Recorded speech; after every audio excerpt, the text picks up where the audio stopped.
Security at U.S. military bases has been tightened due to growing terror concerns. Bases are now at Force Protection Bravo, defined by the Pentagon as an increased and predictable threat of terrorism. It's the Defense Department's third highest threat level.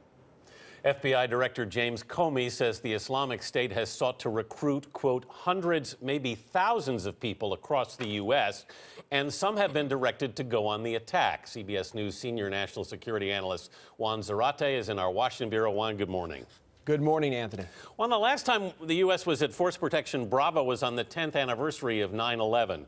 Is there a direct threat here that's prompting this? Well, I don't think counterterrorism officials are worried about a particular threat, but they are worried about the consistent, serious attempts by the Islamic State to inspire and recruit for attacks. What is happening is the environment is ripe for radical individuals to attack in place. And what you see is that military targets have consistently been a target of choice, to include information being put out by the Islamic State about military officials and their families. And so this is a concern about the environment, concern that the Islamic State continues to try to inspire attacks, and that's why you've seen this threat level increase. How then do you go about monitoring and gauging what is a serious threat and what is something that you just have to have on the back burner? Vanita, this has grown more dangerous and diverse. The terrorist threat is more complicated, and you've heard this from FBI Director Comey. The FBI has investigations in all 50 states. First and foremost, you have to look at those individuals who've traveled to places like Syria and Iraq and who have contact with terrorist groups, those who are communicating either directly or indirectly with terrorist groups or known terrorists. And third, those who appear to be animated by the ideology. That's very difficult because you have those who are on the radar screen and those who may not be on the law enforcement or intelligence community's radar screen yet.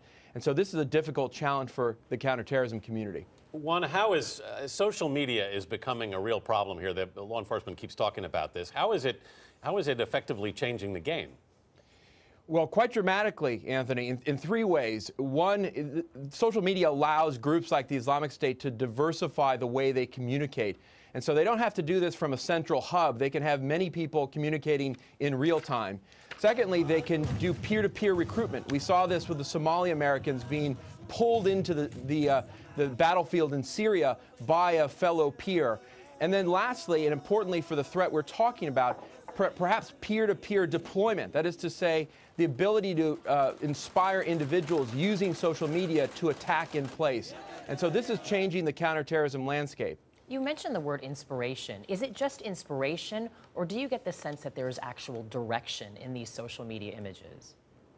Vanita, I think it's a mix, and I think that's part of what makes this a challenging environment. What the Islamic State and al-Qaeda have tried to do over time is to inspire generally, to get people to attack in place in Western capitals in particular, if they can't come and fight in places like Syria or Afghanistan.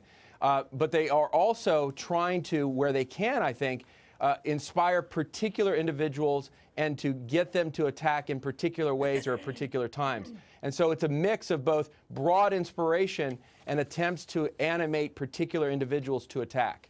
All right, thanks, Juan. Juan Zarate in our Washington bureau this morning.